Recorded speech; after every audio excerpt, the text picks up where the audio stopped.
Потирають руки, мовляв, втрачають ворога у інформаційній війні. Та розуміють це як небажання української влади повертати окупований Крим.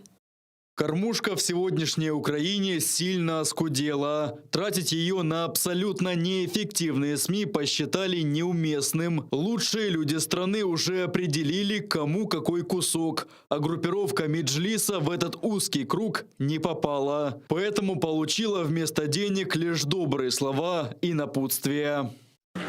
Залишитись в Криму або повернутися на свою батьківщину. Такий вибір незаконно переселеним на півострів росіянам запропонував міністр реінтеграції окупованих територій Олексій Резніков. Він додав, що Україна, на відміну від сталінського режиму, не депортуватиме. Прибульцям, які незаконно приїхали на півострів під час окупації, мовляв, можна залишитися, отримати статус іноземних громадян, стати громадянами України або жити без нього. Інші ж можуть повертатися назад до Росії.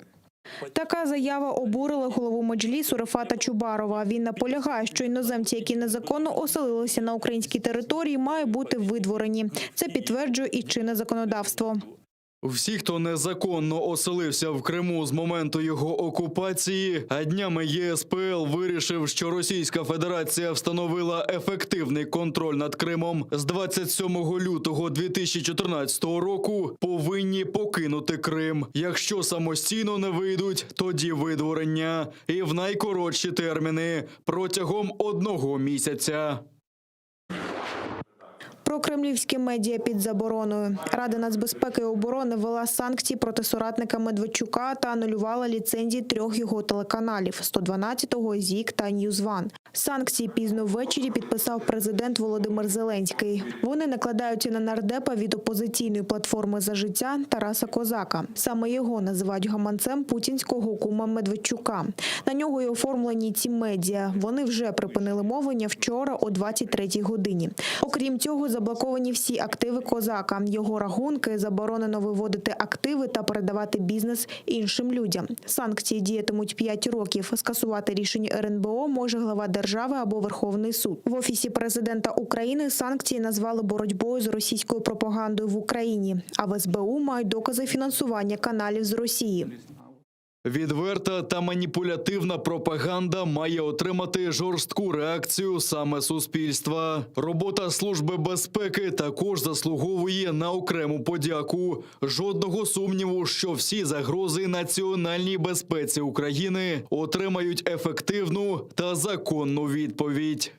Проти України ведеться гібридна війна, зокрема і на інформаційному полі. Ми маємо системно їй протидіяти, аби захистити інтереси держави. Запровадження санкцій – ще один важливий та послідовний крок для цього. Існує велика різниця між свободою слова та відвертою антиукраїнською риторикою. Свобода слова закінчується там, де з'являються ознаки посягання на територіальну цілісність та суверенітет України. Блокування проросійських медіа сколихнуло соцмережі. Всю ніч українці коментували санкції, кепкували з кума Путіна Віктора Медведчука. А хтось назвав це найкращим вчинком президента Зеленського на посаді та помітили зв'язок з президентом Сполучених Штатів Джо Байденом. Вже на ранок депутати від ОПЗЖ оточили парламентську трибуну. Нардеп Вадим Рабинович кричав про буцімто утиски свободи слова, назвав Зеленського фашистом та пригрозив імпічментом. Реакція депутатів інших фракцій була красномовною, а нардеп зі «Слуги народу» Микита Потураєв зірвався на сміх. Ми ініціюємо процедуру імпічменту президента Зеленського, що познущався над виборцями і над країною. Сьогодні фашизм в нашій країні отримав свій колір – зелений. Але як наші діди та батьки свого часу зупинили і перемогли фашизм, ми, їх нащадки, зробимо те ж саме і переможемо. Но пасаран, фашизм не пройде. І ви всі погибнете, тому що ви дьявол, фашистський дьявол. Вставай, страна огромная! У турецькому Ізмірі через найбільші за 26 років паводки та селі затопило будинки та підприємства. 2 людей загинули. Жителів одного з районів міста евакуюють. Через велику кількість опадів у регіоні водосховища переповнені на 100%. Комунальники контрольовано скидають воду. Рятувальна операція досі триває.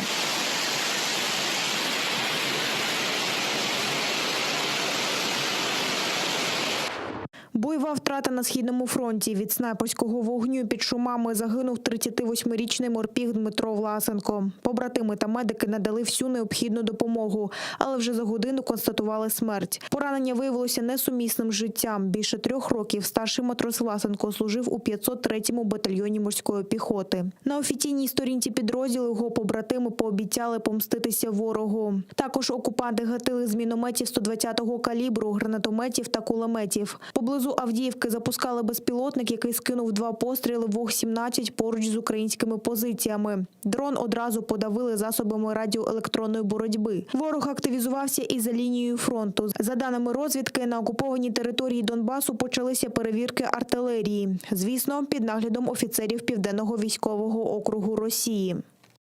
Особливу увагу комісія приділяє питанням матеріально-технічного забезпечення артилерійських і мінометних підрозділів та їх готовності до виконання завдань за призначенням. Водночас у ході перевірки комісією готовності чергових вогневих засобів здійснюється переміщення бронегруп противника на завчасно підготовлені позиції з подальшим маскуванням техніки.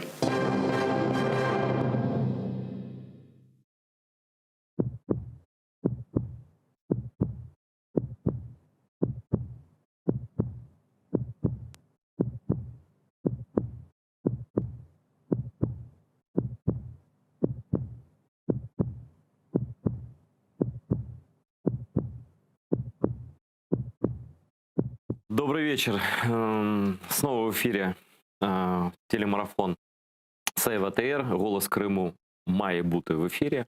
Это чрезвычайное вещание в связи с тем, что правительство Украины в лице вице-премьера и министра по делам реинтеграции временно оккупированных территорий Алексея Резникова решило отдать деньги, предназначенные каналу АТР, 50 миллионов гривен ежегодных субсидий государственных на поддержку крымско-татарского канала, на конкурс, который неизвестно когда состоится, и в котором примут участие 14 еще неизвестных компаний каких-то. В ряду их мы где-то должны там участвовать, мы отказались это делать. Вот, и выходим к людям с тем, что поясняем, что, собственно, происходит. Но в то же время мы приглашаем гостей на нашу студию и говорим не только об этом, но и о повестке дня. Все на самом деле переплетено, все связано вообще абсолютно, да. И у меня в гостях сегодня известный достаточно сильно, даже мне, когда я не жил еще в Украине, политический аналитик Сергей Гайдай. Привет. Здравствуй, Олег. Вот, хочу напомнить нашим зрителям также, что у нас есть телефон в студии. Вот, даже 2. То есть есть телефон, и он же Viber, можно бесплатно звонить откуда угодно. И также есть Skype, где можно даже с видео включиться, да. Вы можете звонить, высказывать свои мнения, задавать вопросы гостю Сергею Гайдаю. А мы начнем. Вот мы смотрели сейчас новости вместе, да, там много чего, но вот главное, чему посвящено наше. Что происходит? Почему в том году Зеленский решил с поддержкой АТР все нормально, дали нам деньги, мы не до конца расплатились долгами за 2019 год, там нам не додали, но все-таки мы рассчитывали, что раз в этом бюджете снова 50 миллионов заложено, их нам спокойно отдадут, значит, лежат деньги, они есть, это ниоткуда брать не надо, да, вот. И тут вдруг возникает, что мы одни из каких-то 15 вещателей, вот, и мы должны, ну, то есть, короче, решено Олег, денег давай давать. сразу договоримся. Очень часто задают вопросы, а что там происходит? А что Ну, ты же должен знать, ты же политический эксперт. Я Я тебе же- честно признаюсь, если бы у украинской власти, причем, знаешь, это не касается только нынешних времен, хотя в нынешних временах произошло обострение этого явления, оно всегда было на самом деле. Была какая-то логика, которую можно было выстроить с точки зрения здравого смысла, среднего человека, среднего. Тогда можно было бы легко это делать. Причем я тебе скажу, что у меня был такой интересный опыт. Я в 2008 году работал для одного клиента. Это была Европейская партия Украины. В момент, когда Катеринчук, такой Николай Катеринчук, уходил из нашей Украины. И, был Ну, распад, был эпизод такой, да, Был даже ра- я помню. был распад нашей Украины, и люди расходились. Это вот времена любых друзей. После «Любых друзей» 5-го года, он делал, и мы делали для него работу по проектированию партии. Вот как ему построить европейскую партию? Целью европейской партии было приход Украины в Европу. И я понимаю, что аналитику, которую мы потом в ходе каких-то мероприятий напишем, никто не прочтет, обычно она скучна, ты вот руководству как бы политической партии даешь, ты понимаешь. Я решил поэкспериментировать, так как я еще специалист в текстах, так я себя считаю. Потому что главным продуктом моего агентства является текст. А копирайтинг, я из рекламы вышел. Мгм. А там текст это основное. Тот, кто умеет писать тексты. Ну, я тоже был газетным журналистом. Да, так что да, я тебя да. понимаю. Ну, смотри, журналистика это Не, я понимаю, это особый другой вид. вопрос. Это тоже текст. Я про тексты на заказ. Извините меня. То есть я тот человек, который говорил, что копирайтер может превращаться в журналиста, в писателя, в аналитика, в рекламиста, писать слоганы. Ну, вернемся назад. Да. По текстам я понял, что надо написать им эту аналитику в виде такого жанра, мне оно нравилось, американского, mockumentary. Ну, то есть я, во-первых, написал это как роман, такой реферат-роман, как партия. Мгм. Причем mockumentary — это как бы ты пишешь хронику о том, чего не было. Ну, о том, что будет, да? Да, вперед. Вперед, да. Да, Ага. вперед. Политическая фантастика. И я писал в 2008 году, в 2009 это случайно попало в сеть, интернет. Ну, кто-то сосканировал, Мгм, там мгм. стали перевели на украинский язык, Львовская газета стала печатать. Там было 2 эпизода. Я писал о том, что будет война, Именно с этим соперником, с Россией. Крым. Ну, с Россией. Я писал о консультанте, это реальный человек, о консультанте партии регионов, который мне хвастался о том, что он строит в Крыму большой дом. С перспективой. А я ему говорил, слушай, но ты же Донецкий? Он Донецкий. Ты же приехал в Киев, тут как бы надо выбирать что-нибудь себе. Или Кончезаспу, или значит, туда, в сторону Петровцев. Говорит, нет, говорит, я дальновидный. Рано или поздно Украина исчезнет, но первый в состав Российской империи войдет Крым. Я сразу окажусь крымским гражданином с Мгм. хорошей недвижимостью Мгм. в престижном месте. Он таки построил этот дом. Он сейчас гражданин России. Живет, правда, в Москве. Не знаю, наверное, ездит в Крым. А вот он был социологом. Я это описал и сказал, что страна, условно говоря, стоит тяжело. Я писал еще выбор 2010 года. И в выборах 2010 года, ну, как-то так случилось, что я попал абсолютно в точные цифры. Во-первых, я написал о том, что не Яценюк будет открытием этого сезона, а он провалит кампанию. Я уж тогда знал, что с ним русские работают, политтехнологи. У меня был... Это было заметно даже оттуда, знаешь? Что... Второе, говорю, что ты гибко выскочит, как черт из табакерки, и заберет все, что должен был Яценюк. Что, смотри, что Юля проиграет 2,5%. Кстати, это у нее случилось тогда первый раз. Можем, сейчас второй. Сереж, чуть к нашим временам переместиться? Смотри. Все-таки? Да. И мне говорят, Гайдай, как? Да. Процессы были ламинарные, не турбулентные, ламинарные. Их было легко просчитывать. Была какая-то логика. Сейчас, когда меня просят, скажи, что будет и что происходит, я говорю, ребят, ну поверьте, этого не то, что я не знаю, этого никто не знает. По какой логике они действуют, очень трудно. Единственная логика, и это касается, извини, вот сейчас мы переходим Да. к вашей теме, хочешь действительно понять и разобраться, ищи деньги. Ты думаешь, Кто-то захотел денег? ваших денег. Там нету никакой политики, пойми, что в нашем теневом государстве за вот этой информационной ширмой, где все там патриоты или наоборот не патриоты, я тебе больше того скажу. В информационной ширме не только живут украинские патриоты, а за информационной ширмой они все хотят, и они про деньги. А даже правоверные российские агенты, тот же Медведчук, это не про любовь к России, это не про русский мир, это про деньги.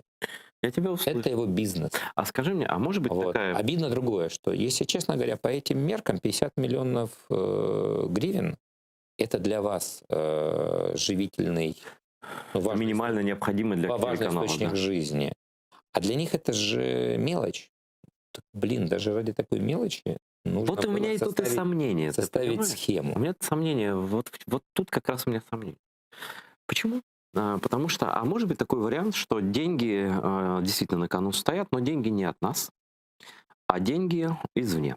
То есть премия за услугу. Не делить вот это на 15 каких-то там... Смотри, я Да. делю очень сильно страну и государство. Люди не понимают, когда я, например, говорю такую вещь, они меня во враги записывают, что надо демонтировать украинское государство. Ты что, с ума Ну, как сошел? постсоветское ты имеешь в виду государство? Государство — это просто механизм управления. За 30 лет этот правящий класс сделал, смотри, очень слабый, неэффективный, уязвимый механизм. Потому что он про деньги. И тогда любой другой человек, пользуясь этим механизмом, может все что угодно. Поэтому ты прав. Механизмом являются деньги. какие угодно. Эти кому-то дать большие деньги, чтобы эти ушли от вас. А Ну, то есть всяко может быть, да, да? целью ставят Крым. То есть, да, то есть смотри, они пишут русские, я же цитировал вчера, прям дословно, даже могу найти, но не буду искать, но можешь мне поверить. Пишут, на прекращение финансирования канала АТР говорит о том, что Украина отказалась от Крыма. Они прямо, ну, это пропагандисты пишут, да? То есть вот как человек, это не знаю, это какую надо выгоду иметь в голове или что-то, когда ответственный чиновник, вице-премьер, глава Министерства по реинтеграции оккупированных территорий дает такие пасы русской пропаганде сам. Это только один из пасов, да, что касается АТР. То есть это же просто ад какой-то. То есть он дает русским обоснованную возможность говорить, хотя это ложь на самом деле, что мы забыли про Крым. Но это, может быть, Резников забыл, я не забыл. Ты не забыл, кто-то не забыл. Где ответственность Ну, вообще? ты Или знаешь, это... все-таки надо позвать в студию Алексея Резникова. много раз приглашали, он не отказывался. И с ним это выяснить, и вдруг он расскажет что-нибудь другое, потому что... Ну, мы просто судьбы, я понял, ты не хочешь за него отвечать. Да, но просто по факту это выглядит так. Вот, ну, извините, но других версий у меня нет, да? Почему это по факту выглядит так? Потому что это некое... Не бывает такой человек, вот что-то случайно сказал, знаешь, и вырванный из контекста. Я, кстати, тебе скажу очень забавный факт. Так или иначе, смотри, есть такое мнение, и в основном, я думаю, оно где-то в Кремле, о том, что, вот смотри, украинцы готовы отказаться от Крыма, никогда Крым не был украинским. Если их в этом убедить как-нибудь, да, там, через Медведчука. Даже не в этом. А вот Донбасс — это их. И вот заметь, как происходит. Крым-то сразу стал частью, по-ихнему, да, России, то есть официально. А с Донбассом они играют в хитрую игру под названием «нет». И считается, до сих пор они убеждены, что если украинцам сказать, давайте так, Донбасс отдаем, все, забирайте. Ну, это же с условием. Просто так же не хотят Крым, отдавать. Только Крым Ну, наш, признайте. типа это в этом можно... И они с большим удивлением бы узнали следующее. Реальность ровно да наоборот. Вот это, конечно, цинично. Да, я понял. Это цинично, но украинцы, скорее всего, готовы отказаться от Донбасса, вот от того куска, но Крым нет. Это социология. А это социология. Это я тебе говорю, как точно видящие эти цифры. Ну, русские вообще неправильно оценивают ничто. И смотри, я объясню, потому что у каждого украинца, не крымчанина, вот я не крымчанин, да, есть абсолютное ощущение, что Крым взяли не, даже, извини меня, не у татар и не у там у кого? Крымских, у всех нас. Ну, правильно. Крым взяли у меня. Вот, то есть это ощущение личное у многих, даже не крымских людей. И поэтому у меня примерно, ребята, отдайте. Я ж туда ездил, у меня были крымские истории. Ох, как ты подвелся сейчас. Понимаешь? И так далее. Под продолжение темы. Рифат Чубаров, я его не увидел, это потому что сегодня весь день в эфире, но Рифат Чубаров, глава Меджлиса крымстарского народа, прочитал статью, значит, на сайте, прости господи, Гордон.ком, где с заголовком Резников, опять же, возвращаемся к вице-премьеру, министру по делам оккупированных территорий и интеграции. Резников рассказал, в каком статусе будут жить переселенные россияне после возвращения Крыма в Украину, о чем мечтает, как Сергей Гайдай говорит, подавляющее большинство украинцев. И вот Рифат Чубаров, я его цитирую просто, послушаем тоже вместе, и потом прикинь. Невже, щось багатьом останнім часом так і свербить визначати долю Криму в інтересах російських окупантів. За чинним законодавством України іноземець, який незаконно перебуває на території України, підлягає негайному видворенню. Тобто, навіть в мирное время, тут вот в Киеве, где, ну как-то, да, там, ну, может быть, остался там где-то, напился, очнулся, гипс там и просрочил пребывание. Да. Отставший моряк. Отставший моряк, да, от морячки. Дальше. Всіх, хто незаконно оселився в Криму з моменту його окупації, а днями ЄСПЛ, ну, суд з прав людини, вирішив, що РФ встановили ефективний контроль над Кримом з 27 лютого 2014 року, повинні покинути Крим. Якщо самостійно не вийдуть, тоді видворення. І в найкоротший термін, протягом одного місяця. Але якщо не брешуть ЗМІ, віце-прем'єр-міністр з тимчасово окупованих територій пан Олексій Резніков думає по-іншому. А тепер російською мовою цитата, это все-таки ЛБ, это Левенберг, он дал оригинал, прошу прощения, у Сони Кошкиной. Да, это их оригинал, это тоже просто перед цитатой взял оттуда. Итак, внимательно слушаем. Россияне, которые переселились на территорию Крыма, после его аннексии РФ будут иметь свободный выбор остаться на полуострове или вернуться на свою историческую родину. Об этом в интервью ЛБ заявил вице-премьер-министр Украины, министр по вопросам интеграции временной территории Алексей Резников. Он также отметил, что Украина не будет нарушать чьих-либо гуманитарных прав. Далее цитата из Резникова. У всех будет возможность свободно принять решение. Если захотят легально жить на территории Украины, они могут получить статус иностранных граждан, принять украинское гражданство, или жить как лица без гражданства. Или же эти люди могут принять другое решение, вернуться в свою родину. Мы не собираемся, в отличие от соседей сталинского режима, заниматься депортацией. Говорит Резников. И тут, господин Резников, у меня у крымского татарина возникает вопрос. Россия с 1783 года снизила количество процентное коренного народа Украины крымских татар, снизила с 93% до нуля в 1944 году.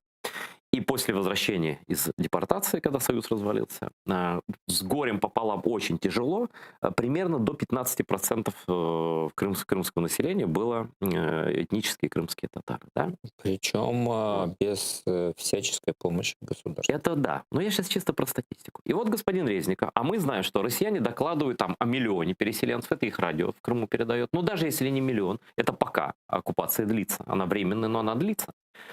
Но если предположить, что они миллион завезли, а может еще миллион завезут, там уже воды не хватает, все выпили. Кругом микрорайоны, воинские части, ветераны войн сирийских, почетные полярники и прочие русские. Приезжают туда, покупают, вот как твой товарищ, либо покупает элитное жилье, там, либо не покупает новостройку какую-то. То есть господин Резников предлагает таким вот решением, которое мы процитировали, после деоккупации, чтобы процентное количество крымских татар в Крыму, даже если все вернутся обратно, кто вынужден был уехать, было там на уровне 3, 2, 14, то есть сколько процентов погрешности статистически? 3-4? Да, То есть довести количество крымских татар в Крыму до статистической погрешности. Это, господин Резников, фактически завуалированный призыв к геноциду, продолжению геноцида. Замена населения – это один из канонических всемирных определений, одно из канонических определений геноцида в отношении нашего народа, признанного Верховной Радой Украины. Ну, я не знаю, как это еще прокомментировать. Есть версии, зачем он это говорит? Я начал уже с тобой с истории. Я вдруг вспомнил еще одну историю, позволь мне. Да, теперь ты говори. Это да, там есть слово «mockumentary».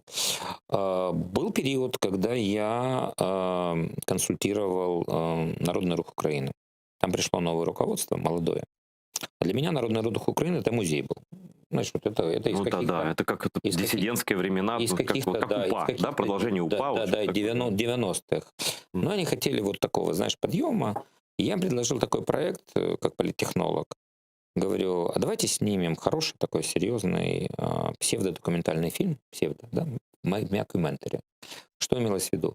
Вот как бы Украина развивалась, если бы не убили Черновола, а он стал президентом. Да. И у меня была своя версия сюжетная. Я говорил так, и мы нашли действительно в его статьях.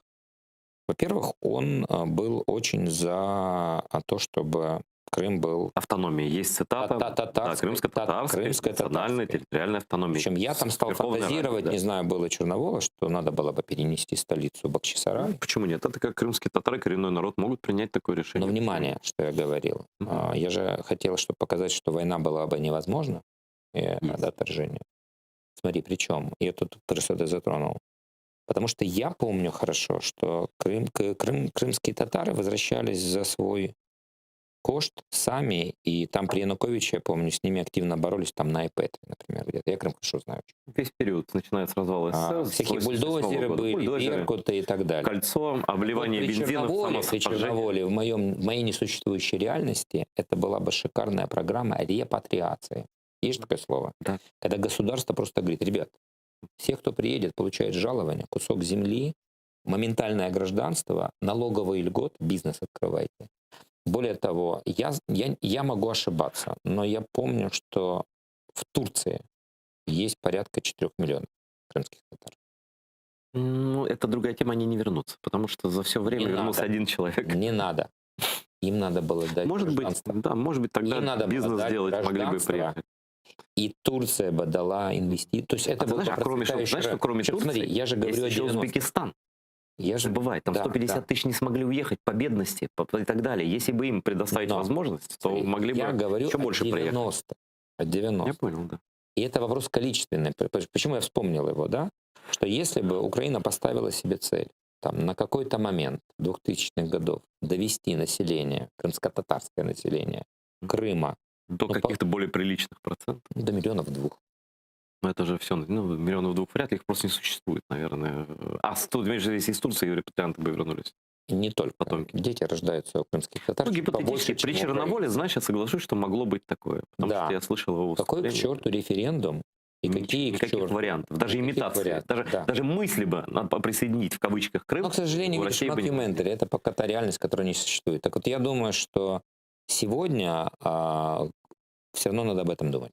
Во-первых, надо де-факто, я не знаю, де-факто объявлять, что Украина принимает решение, что у нее есть автономия такая, крымско-татарская, что столица должна находиться в Бахчисарае и готовиться к будущей репатриации. Серьезной туда. Сергей, это стратегическое видение, которое не присуще, к сожалению. Ну и Нашим тогда, ты же властям, понимаешь, все эти причем- разговоры про каналы и прочее, они будут... Все автоматически обнуляется, да? Да. И это на самом деле вроде бы так просто, то, что Сергей сейчас говорит, да?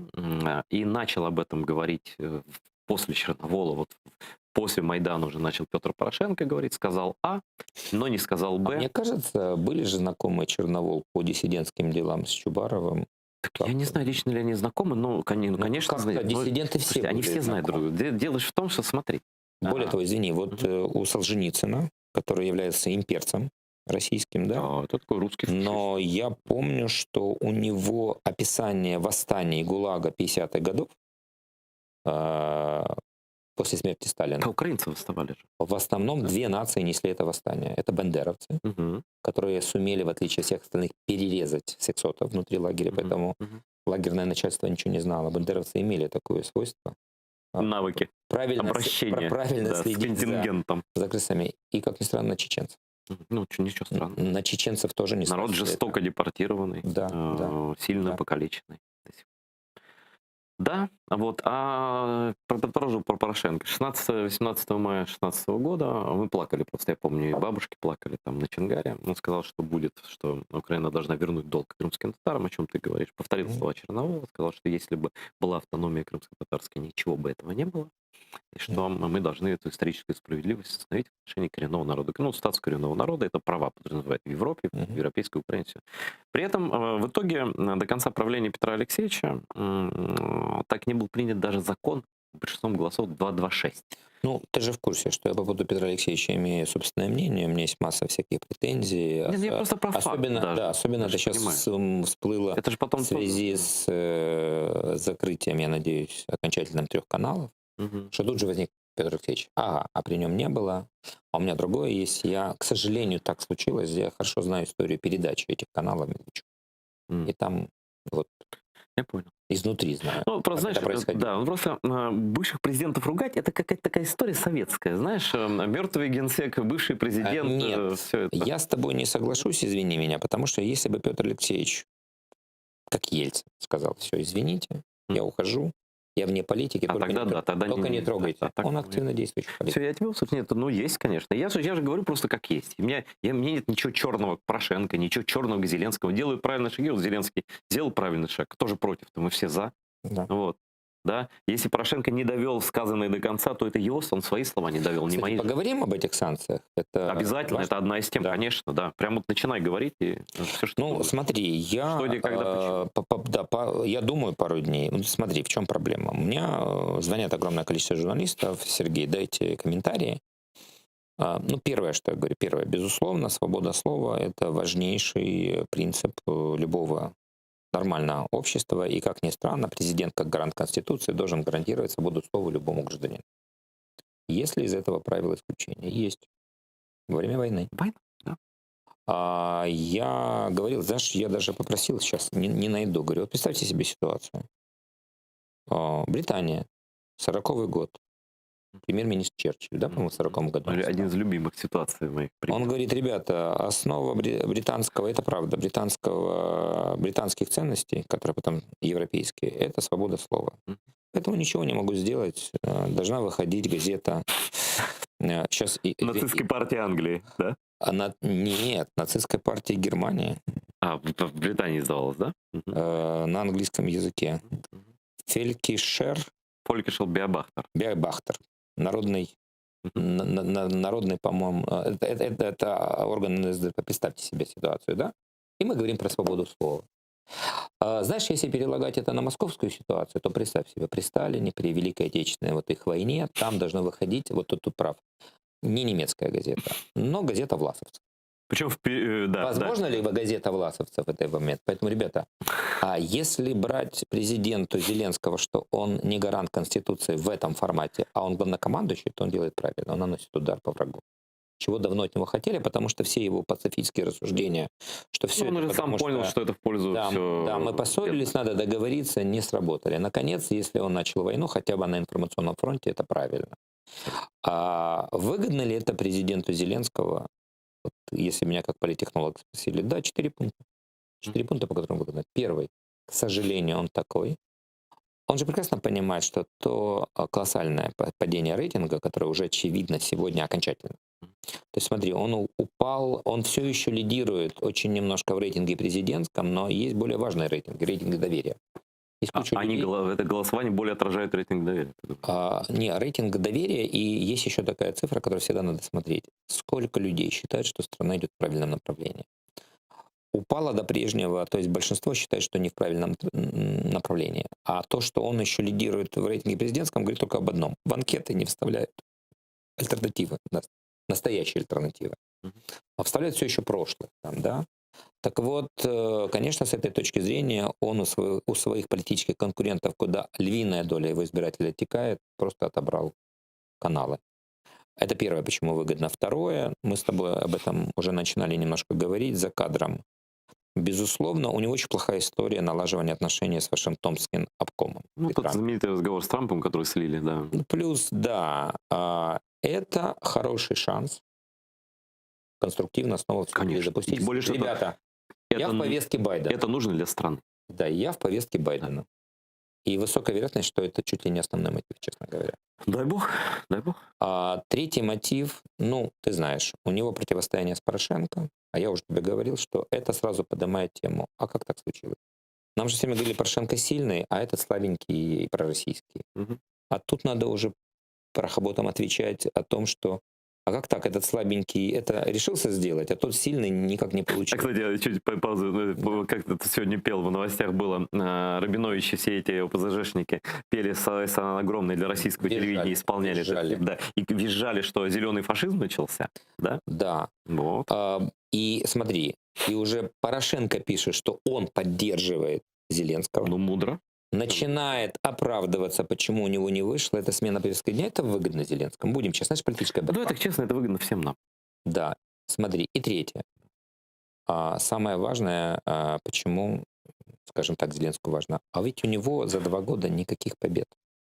Ну, правда. Ну, почему? Они говорят, что вот все-таки меньше людей гибнет, хотя вот в новостях опять было в 503-м бате морской пехоты погиб от пуль снайпера. Это очевидная победа из той зоны людей, которые не склонны были вообще за него быть. И я очень много вижу в Фейсбуке. Это единственное, из-за чего я типа меньше стреляют, типа, да? Нет, закрытие канала. Патриотическая тусовка. Часть, да, конечно. Второе, даже если только это, то слава богу. Хоть что-то у него есть, что можно записать в активы. Это важно. Ведь это одно из обещаний, кстати, в момент выборов. Он говорил, что он разберется с каналами. Или сразу после выборов? Сразу после выборов. Да, он сказал, что мы знаем все, и мы наведем типа порядок. Да. Но что важно, вот последний мой комментарий по этому поводу. Знаешь, один наш знакомый, мой знакомый, написал просто, я с утра не понял, что он написал в Фейсбуке. Взял пистолет, стреляй, взял нож, кали.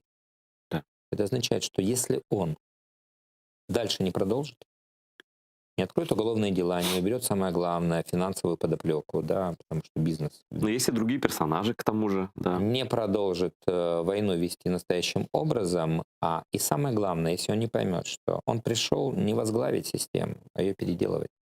А эта система настроена против него. Мы же помним ситуацию с Конституционным судом. Да. Знаешь, я подозреваю, что он не знал, что он существует на тот момент.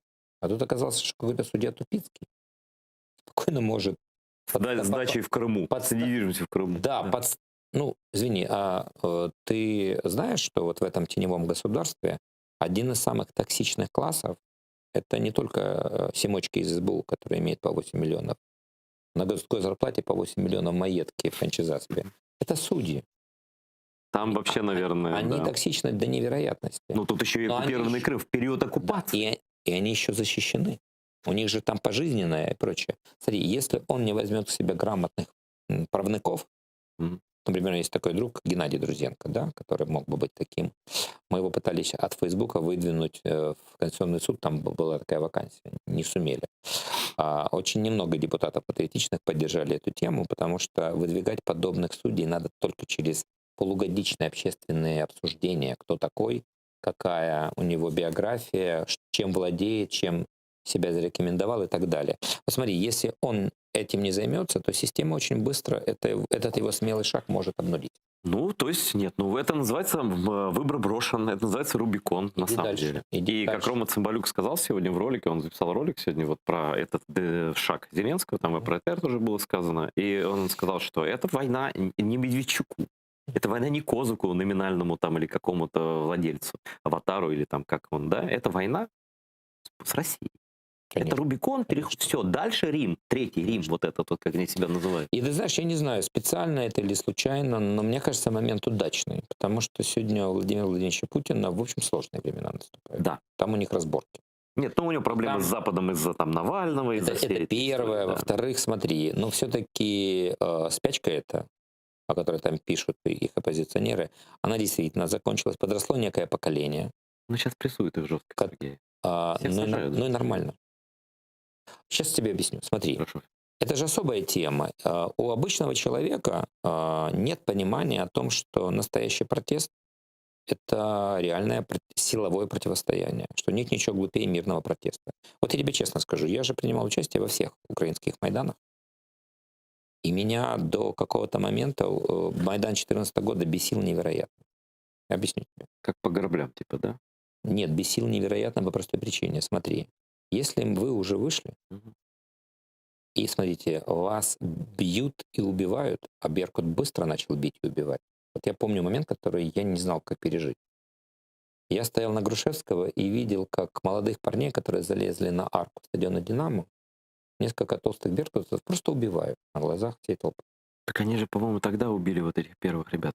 Слушай, там кто-то остался жив, да. И Да. там же был убит Такой Нгаян, перепутал. и... Да, именно там. Да, и Там так далее. баррикада была, да. А вы говорите, у нас мирный протест, мы будем гимн петь. Не, ребята, вооружайтесь. Более того, ну, ты знаешь историю Майдана, почему Майдан победил? Я просто в эти 3 дня конкретно не вылазил с Майдана. Это 18-е, когда Майдан вывели за пределы в Мариинку, и там, ну, извини меня, поубивали кучу народа, тетушки и криминал вооруженный с дубинами и так далее. Это жуткие кадры. И там эти трупы, которые лежали в дворце офицеров, в доме офицеров. И они готовились к зачистке Майдана, и Беркут с утра 20 числа готовился к зачистке. Майдан начал стрелять по ним. Это были конкретные люди, которые ранили порядка 20 беркутовцев в ноги. В ноги. И они Ты думаешь, побежали. русские на это способны? А? Думаешь, русские на это? Смотри, в чем разница между украинцами и русскими? У нас давний опыт противостояний. Мы страна постоянно беременная протестом. Ведь это же не только Майдан 2014 года, это Мовный Майдан, Врадиевка, постоянные бунты. Это, смотри, это вот мелкие выступления. Мы все время живем в протесте. И у нас значительно больше опыт. И я тебе скажу простая технологическая вещь, почему Майдан сразу перешел к правильному силовому противостоянию. Это 2 вещи. Первая вещь, не знаю, то ли это казацкий ген, мы четко понимаем, что надо занимать территорию, строить баррикады и ее оборонять. Смотри, русские и белорусы ходят какими-то маршами. Должен быть периметр. 100%. Баррикада очень важная вещь. Вот смотри, там, да, помнишь 5-17 год? Баррикады. Потому что ты должен быть защищен хоть как-то. А второе, у нас было 2 класса людей, которые сразу были готовы к силовому противостоянию. Первый класс — это ребята-националисты. Их очень маленький процент, но они проходят вышкил, и они Они готовы. решительны. Да, они готовы штурмовать, биться, драться и тренируются. А второе — это удивительная вещь. Ты в курсе, откуда взялся термин «правый сектор»? Ну, это фанат. Вот. Футбольный Это фанаты футбольные. А в Украине, не знаю, как в других странах, существовало долгое время, вот с 2000-х годов, ну, во-первых, футбол у нас развивался, ну, был национальный футбол. У них есть, смотри, у них есть культура драки с милицией. Причем по договоренности с милицией. Мало кто это понимает, что милиционеры готовы подраться с ними после матча, они готовы. И там есть правила: не калечить друг друга. Я знаю. И между группировками тоже. Милиция, это нужно для реальной тренировки было. Причем их на утро всех паковали и выпускали. И они были готовы драться с милицией. Правый сектор — это была Знаешь, основа я нашего вспомнил протеста. человека, я просто сейчас не могу, после ковида с памятью плохо, до сих пор, я не могу вспомнить его имя, но у меня есть фотографии с ним на Майдане, я когда приезжал, несколько раз же приезжал, и это именно был футбольный фанат. Это человек был совершенно отчаянный, потом он поехал на фронт, ты в потом я курсе, думал, кто что он погиб, спас оказалось, он выжил. Ты в Да, курсе, конечно, кто? ну, вот Рой друг мне Футбольные фанаты, рассказывал. которые пошли и решили И что-то мой снести друг рассказывал. этот лагерь сепаратистов. Да, да. Ну да, там случилась трагедия определенная, но они спасли Одессу. Реально. А теперь смотри, я смотрел это тоже с Беларуси. Эти снятые тапочки, эти абсолютно несопротивление. И я смотрел протест, который был первый, когда вышли за Навального. Знаешь, они уже в полудраке. А знаешь, кто там оказался героем дня? Чеченец. И украинка, которая отобрала И дубинку второе, у и даже полицая. смотри, такая смешная вещь, как снежки, но это вот смотри, уже до булыжника один шаг понимания, что снежок да, но булыжник. Поэтому извини, вот я написал пост, который набрал огромное количество. Я написал, что право на восстание, которое есть у каждого народа, а именно тогда как право, когда ты приходишь сопротивляться вооруженной власти, смотри, которая убивает, которая узурпировала незаконно власть. Ты имеешь право на вооруженное силовое восстание. В Америке это вообще в Конституции. Совершенно верно. Я не знаю, будет ли это в России, не знаю, и не понимаю. Но смотри, ну то, что Путин это как зверь чувствует, что что-то И поменялось. зачищает заранее. Что-то поменялось, поэтому они и действуют жестко и так далее. И абсолютно непонятен срок Навального, 2,5 года. Это что, он рассчитывает только на 2,5 года? Почему не на 13 лет? как Ну, говорят? слушай, это скорее технологическая игра. или Они же потом могут в любой продолжить. момент продолжить по любому делу. Это же такое дело. Они же... Это просто они вот так... Мы не эту логику с собой не поймем Поэтому никогда. смотри, я написал о следующем, что если Навальный, ну, представь себе, придет к власти, вот как-то, Украине надо пользоваться. Ты любым кипишем, Потому что кипишем у них. уже надо пользоваться. И быть готовыми к этому, кстати, Да, к вот любому смотри, раскладу. когда был парад независимости Советского Союза, когда ослабла их власть, когда случился путч, когда оказался слабый Горбачев, когда они стали разбираться, да, вот если намечается нечто подобное в сложные времена, Украина должна нормально, прагматично пользоваться в свою сторону. Конечно, Это очевидно. мы должны быть готовы с институциями, натренированы. Я, знаешь, что в посте написал? К сожалению, где взять наших украинских Маше Даяна и Ариэля Шарона? Там, а также можно Мустафу Кемаля Ататюрка и так далее. Но там было ближе. Да, слушай, у нас, извини, пожалуйста, у нас Жаботинский, наш, Мгм. с Одессы Жаботинский, литературовед, который создавал отряды реально еврейского сопротивления. В 40-м он, правда, до войны еще умер. Но я тебе так он был скажу, решительный человек. решающим элементом первой еврейско-арабской войны с 47-49 года были ветераны Второй мировой. Второй Ну, не будем про это, да, это Да. все понятно. Просто смысл сказанного очевиден. Ну, мы действительно не знаем, что будет в России, это правда. Но мы также не знаем, что Надо быть будет готовым. с нами. Надо быть готовым. Давай про Байдена. У нас остается 5 ровно минут. По-моему, какая-то такая лохматая рука старины Джо, такая седовласая, имеет место быть в последних событиях, касающихся и Медведчука, каналов, и, может быть, и дальше что будет. Нет? Конечно. Ну, расскажи твое видение. Ну, слушай, мы почти все с тобой обсудили. Во-первых, Кроме Байдена. во-первых, чем интересно, Байден, в отличие от многих американских президентов, досконально понимает украинскую ситуацию. Он здесь не вылазил отсюда. Он понимал. Во-вторых, Лично знает, персонально знает. во-вторых, Украина у него является таким вызовом, потому что именно Украина создала лично ему масса проблем, связанные с вот этими его сыном, обвинением в коррупции. Ну, не Украина, а люди, которые причастны Ну да, там, да. да. И он бы, естественно, хотел эту ситуацию исправить. Ему надо очень четко зафиксировать. Поблагодарить в кавычках этих людей. Убрать угрозу. Убрать эту угрозу. И Да, ну и да, наказать людей, которые вмешивались в выборы американские. Как минимум. На букву «Д» у нас есть уже? Минимум. Да. Конечно, все эти факторы тоже за нас. Плюс после того огромного периода отсутствия здравомыслия в американской политике, который ассоциируется с Трампом, ему бы надо продемонстрировать... Смотри, То Америка возвращается. да, что такое Трамп? Трамп очень занизил роль Америки как мирового, такое Он слово, начал жандарма. Да, конечно. Он начал убирать отсюда войска. Геополитических игрока. Да. А демократы традиционный истеблишмент Америки, который относится к Байдену, он же шел по этому пути, он очень давно хотел быть президентом. Вот он очень упорный. Наконец это случилось. Мгм. Это всегда было вернуть и сделать Америку геополитичной. Да. Но Украина сейчас для него является очень важным фронтом. Во-первых, он в этом все понимает. Мгм. Во-вторых, смотри, за последнее время очевидным стало, что враг мировой цивилизации все-таки это Путин. Не ИГИЛ, который как производное чего-то, а Да, коренное это зло. Путин. Да, И это победить да. сейчас Путина, пользуясь важнее ситуацией с Навальным, выдать... Неважно, любыми, вообще любыми. Смотри, Да. первый разговор его с Путиным, там Крым звучал первой строчкой. Ребята, а Крым, это, извините, мы вам не простим. Да, ну вот это Алексей Резников пример, что президент Соединенных Штатов в первой строчке Крым говорит, да? Не заселим русскими, не уничтожим красноярский телеканал, а Крым, да? Крым. Это у американского президента. Плюс, смотри, сегодня новость про Байдена. Он отменил решение Трампа о выводе войск из Германии. Мгм. Америка возвращается, Америка остается. И видно же, да, как она в украинскую политику возвращается. Кстати, вот закончу сейчас с тобой эфир и понял, что я не сериальный человек, но я вдруг понял, что мне вдруг захотелось посмотреть 2 сериала. Оба Спилберга и оба сериала с Томом Хэнксом. Один называется «Тихий океан».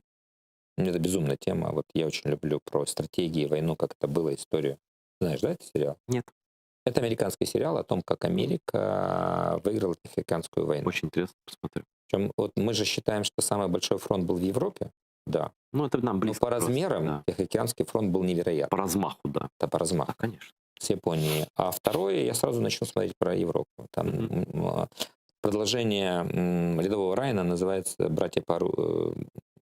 «Вооруженные братья» или «Братья». Ой, я не видел, по-моему, надо посмотреть. Это вот продолжение. Это тоже Я слышу, Спилберг да. и дальше. Мгм.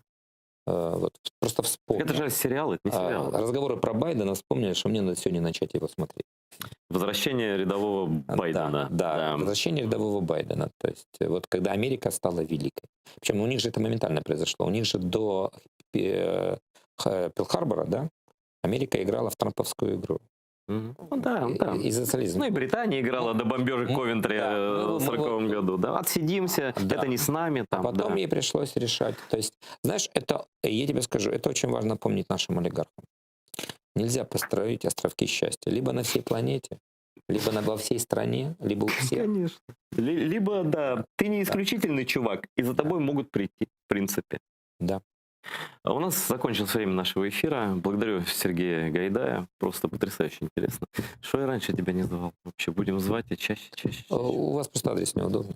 Да ладно. Далековато в Киеве от центра. Зато у нас удобный адрес в Ютубе. АТР просто забиваете в Facebook, АТР забиваете, находите. Подписывайтесь на нас везде. У нас очень удобный адрес. Также в Патреоне можно помогать постоянно Крымстарскому каналу, пока мы бьемся за государственную поддержку и будем обращаться и к парламентам и народам мира, и Соединенных Штатов, к президенту Байдену будем обращаться напрямую, раз с нами так обращаются чиновники, которые пока еще некоторые у власти, и будем требовать их отставки.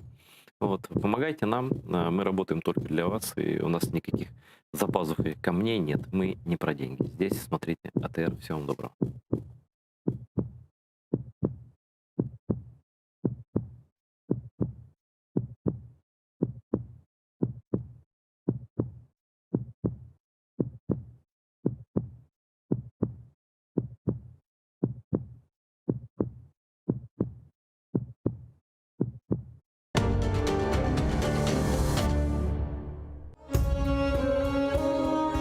Каким образом Джанибеку Гераю удалось вернуть крымский трон и вторично стать ханом? И кто его поддерживал на этот раз? Новые ханы Калга уже были облачены в боевые доспехи. Ведь сразу же после торжественной церемонии представления своих подданных и пламенной речи Джанибек Герай I готовился выйти за крепостные стены и вступить в бой со своими главными противниками. смотрите в программе «Алтын-Девыр» в цикле «История династии Гераев» в эту субботу, 6 февраля, в 17:35 по киевскому и в 18:35 по крымскому времени на телеканале АТР. Джанибек Герай I, часть 6.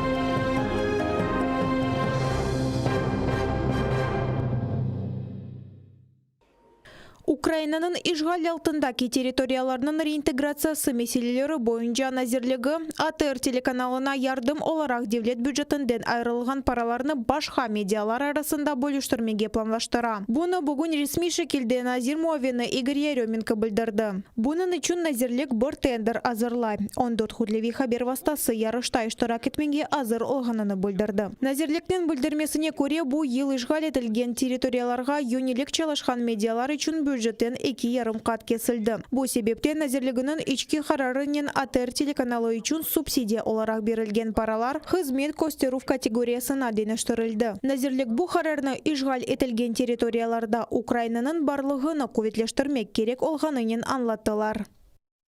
Ці кошти не призначені конкретному мовнику. Ми розуміємо важливість підтримки, зокрема каналу АТР, традиційною аудиторією якого є представники кримсько-татарського народу. Так само потребують підтримки інші канали, які були змушені виїхати з тимчасово окупованого Криму і ОРДЛО. Скажімо, народні депутати з Донецької і Луганської областей, які голосували за бюджет, постійно наголошують на підтримці мовлення на Донбасі, адже ситуація там дуже складна.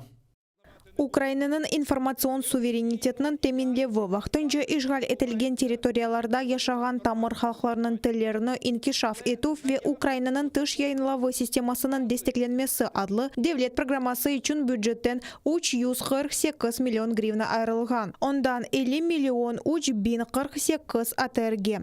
Қалған пара яны 298 миллион 4097 Дом телеканалына. Яны девлет программасында Донбассын ишгал етілген қысымларына яйынлы фақында асыл сөз юрсетілмей. Ләкин Дом телеканалы озыны Украинаның хыта территориясыны ишгал етілген Донецк ве Луганск вилаятлерінен бірлештірген телеканал оларақ таныта. Фақат назирлікте махсус АТР телеканалына берілген параларны бөліштірмеге қарар алдылар. Более қарар ишгал етілген Қырымдан мечбурнен шыққан бірінші Қырым татар телеканалы АТРны телеке алтына қоя.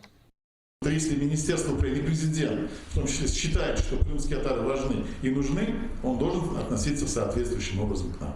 Как к равным. И даже выше, чем равные, потому что мы коренной народ здесь находимся.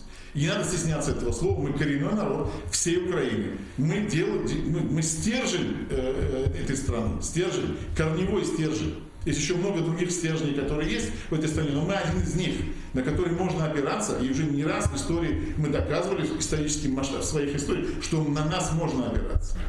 АТР телеканалы Украинаның милли телекесезлігінің мойым бір парчасыдыр ве о эфирде олмалыдыр. Халық депутаты Алексей Гончаренко білдірігіне көре юхары шурасының бюджет комитеті невбетеке отырышывда реинтеграция назирлігінің темседжілерінден АТР телеканалының майлештірілмесі не үшін блок етілгеніне дәри жевап алмаға ниет етмекте. К сожалению, в Министерстве оккупированных территорий пошли другим путем, каким-то очень сложным путем, который предусматривает многомесячную подготовку с непонятным результатом. А канал должен существовать и работать, и вести свою борьбу на информационном фронте здесь и сейчас. Коллеги меня поддержали, поэтому мы приняли решение вызвать на следующее заседание комитета Министерства оккупированных территорий и поднять перед ними этот вопрос. Естественно, они уже будут знать, по какому вопросу приходят. Я надеюсь, что они уже будут приходить с решением этого вопроса, и я буду делать все возможное, чтобы как можно быстрее разблокировать финансирование для телеканала АТР, который является очень важным в вопросе защиты национальной безопасности Украины. Крым – это Украина, и АТР должен работать. АТР телеканалына дестек девам этмекте. Бумбокс тахымының лидері Ерджи Андрей Хлывнюк сейф АТР ве Қырым сесі яйын олмақ керек хэштегі или фоторесім пайлашты. Ресам Андрей Ермоленко видео мұражатында АТРны Керчек Қырым сесі деп адландырды. Оның қат еткеніне көре девле дестегі олмадан канал чалышамас. Халқны йоқ этмек ечун есе оны садеже күн тәртібінден шығармақ керек. Қырым татарлары Украинаның мұстақылығынден берлі дайма украинлерге дестек көстерді ве бу себептен шымды Русия тарафындан басқаларға оғрайды білдірді Одесса Беди музейінің мудирі Александр Ройтбурт. Оның фікіріне көре Украина дүнияда тек бір Қырым татар каналы олған АТРны дестеклемек керек. Журналист ве блогер Аркадий Бабченко атта Украина президенті Владимир Зеленскийге мұражат етіп, тек Қырым татар телеканалы бір елдан берлі не үшін бөле ақыр вазиетте олғананы сорады.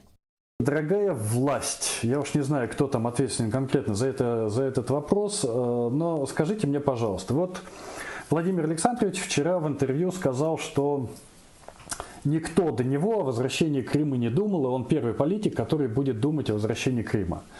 Вот, Владимир Александрович, вот если вы думаете о возвращении Крыма, скажите, пожалуйста, как так получается, что уже больше года единственный крымский татарский канал у вас функционирует на грани закрытия, не получая финансирования, имеет дикие долги за спутник, которые ему сказали уже, что будут закрывать, потому что спутник хошь как хошь, а надо оплачивать. Так вот, каким образом вы собираетесь возвращать Крым? Вот хотелось бы получить ответ на этот вопрос. Крымские татары в независимой Украине всегда были опорой украинскости в Крыму. После российской аннексии они за это расплачиваются преследованиями, похищениями, арестами, посадками, убийствами. Украина в долгу перед крымскими татарами. Мы обязаны поддерживать единственный в мире крымско-татарский канал. Голос непокоренного народа, сохранившего достоинство, готовность отстаивать свою свободу і вірність Україні. Щоб знищити народ, варто прибрати його з повістки денної. Цю повістку. І так, по нашим телеканалам ми дуже мало почуємо про проблеми кримських татар. Про ці проблеми розказував АТР. На даний момент, знову таки, телеканал на межі виживання. В той момент, коли всі радісно аплодують, що закрили помийки Медведчука, я також це підтримую, що закрили.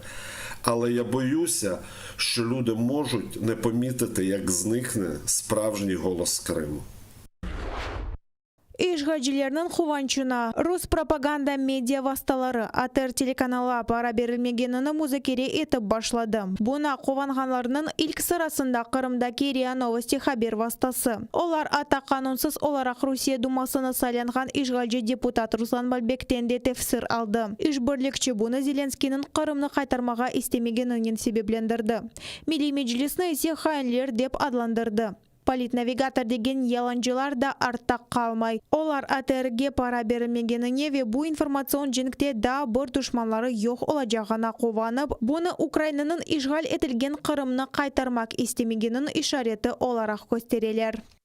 Кормушка в сегодняшней Украине сильно оскудела. Тратить ее на абсолютно неэффективные СМИ посчитали неуместным. Лучшие люди страны уже определили, кому какой кусок. А группировка Меджлиса в этот узкий круг не попала. Поэтому получила вместо денег лишь добрые слова и напутствия.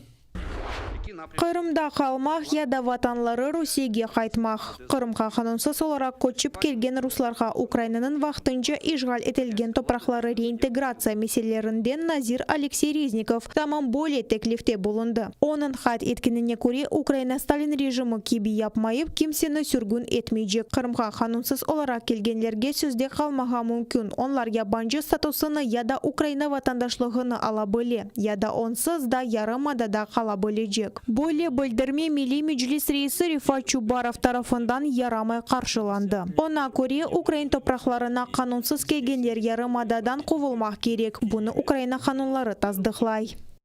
Всі, хто незаконно оселився в Криму з моменту його окупації, а днями ЄСПЛ вирішив, що Російська Федерація встановила ефективний контроль над Кримом з 27 лютого 2014 року, повинні покинути Крим. Якщо самостійно не вийдуть, тоді видворення. І в найкоротші терміни – протягом 1 місяця.